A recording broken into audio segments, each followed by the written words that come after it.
Welcome to Swasthya Simplified, where we simplify medical concepts for you.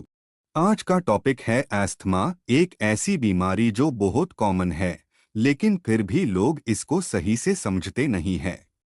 क्या आपको या आपके किसी जानने वाले को सांस लेने में दिक्कत होती है? क्या कभी सीने में जकड़न, खांसी या घरघराहट, वीजिंग महसूस हुई है? अगर हाँ, तो यह अस्थमा का संकेत हो सकता है। आज के इस वीडियो में हम आसान भाषा में पूरी जानकारी देंगे। एस्थमा क्या है, इसके कारण, लक्षण और किसे हो सकता है। एस्थमा अटैक्स से कैसे बचें, सही इलाज और घरेलू उपाय क्या हैं, तो वीडियो को पूरा देखिए क्योंकि यह जानकारी आपके लिए या आपके किसी करीबी के लिए लाइफ सेविंग हो सकती है।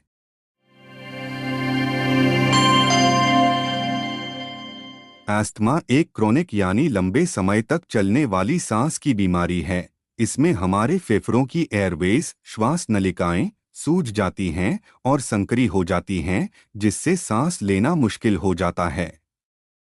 इमेजिन कीजिए एक नॉर्मल पानी की पाइप को, जिससे पानी आराम से बह रहा है। अब अगर वही पाइप अंदर से सिकुड़ जाए या उसमें कचरा जमा हो जाए, तो पानी का फ्लो रुक रुक कर होगा और दबाव बढ़ जाएगा। यही होता है एस्थमा में। जब एयरवेज संकरी हो जाती हैं, तो हवा का प्रवाह बाधित होता है और सांस लेना मुश्किल हो जाता है। कुछ लोगों को यह समस्या कम उम्र में होती है, तो कुछ को एडल्टहुड में डेवलप होती है, लेकिन सही इलाज और लाइफस्टाइल चेंजेस से इसे कंट्रोल किया जा सकता है।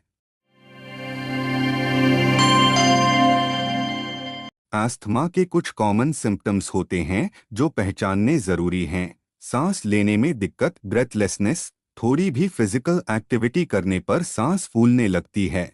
सीने में जकड़न, चेस्ट टाइटनेस, ऐसा महसूस होता है जैसे कोई छाती को दबा रहा हो। खांसी, कफिंग, खासकर रात या सुबह ज्यादा होती है और लंबे समय तक बनी रहती है। घरघराहट, वीजिंग, सांस लेते समय सीटी जैसी आवाज आना।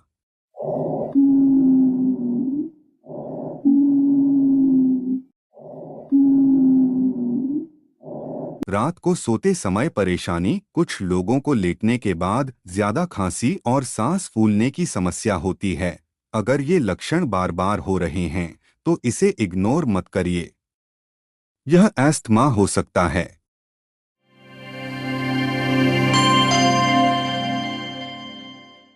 एस्थमा होने के पीछे कई कारण हो सकते हैं, जिनमें सबसे कॉमन हैं एलर्जीज, धूल, धुआं, पॉलन या एनिमल फर से रिएक्शन होना, पोल्यूशन, एयर पोल्यूशन या सिगरेट स्मोक से लंग इरिटेशन होना। जेनेटिक्स, अगर फैमिली में किसी को एस्थमा है, तो आपको होने के चांसेस बढ़ जाते हैं। इन्फेक्शंस, कोल्ड, फ्लू या रेस्पिरेटोरी इन्फेक्शंस एस्थमा को ट्रिगर कर सकते हैं। एक्सरसाइज इंड्यूस्ड एस्थमा, कुछ लोगों को हैवी वर्कआउट या दौड़ने के बाद सांस लेने में तकलीफ होती है। इमोशनल स्ट्रेस, बहुत ज्यादा चिंता या डर से भी एस्थमा के सिम्टम्स बढ़ सकते हैं। एस्थमा का कोई एक कारण नहीं होता, यह अलग अलग लोगों में अलग अलग कारणों से हो सकता है।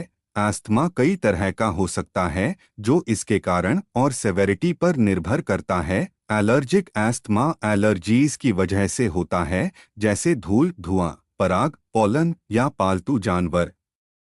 नॉन एलर्जिक एस्थमा ठंडी हवा, एक्सरसाइज या किसी इन्फेक्शन की वजह से ट्रिगर होता है।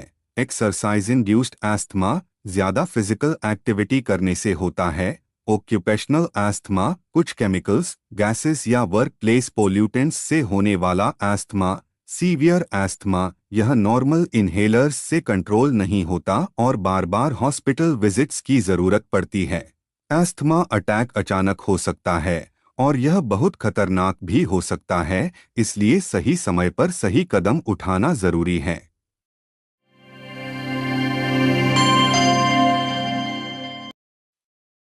बैठ जाएं और झुके नहीं, आराम से बैठें और शांत रहने की कोशिश करें। 4-4-4 रूल फॉलो करें। 4 सेकंड सांस अंदर लें, 4 सेकंड रोकें, 4 सेकंड बाहर छोड़ें। तुरंत रिलीवर इन्हेलर जैसे सैल्ब्यूटामॉल का इस्तेमाल करें। अगर 10 से 15 मिनट में सुधार न हो, तो तुरंत डॉक्टर को बुलाएं। एस्थमा अटैक कभी भी जानलेवा हो सकता है, इसलिए हमेशा इन्हेलर साथ रखें।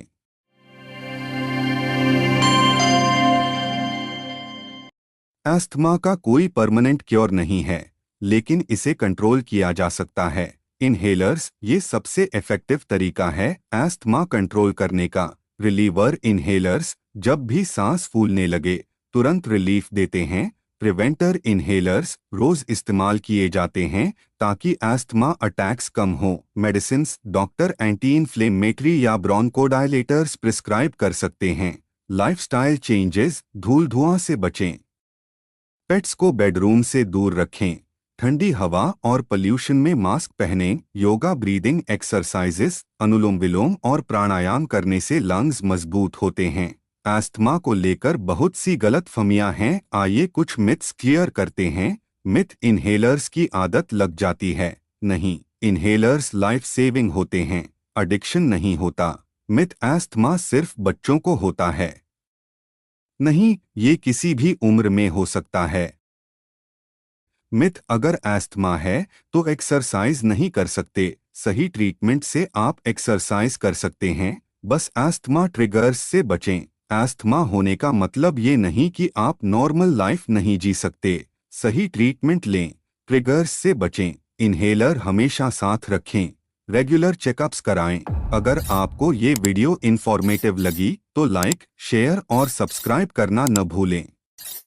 कमेंट में बताइए क्या आपके पास भी एस्थमा से रिलेटेड कोई सवाल है। Thank you for watching. Stay healthy, stay safe.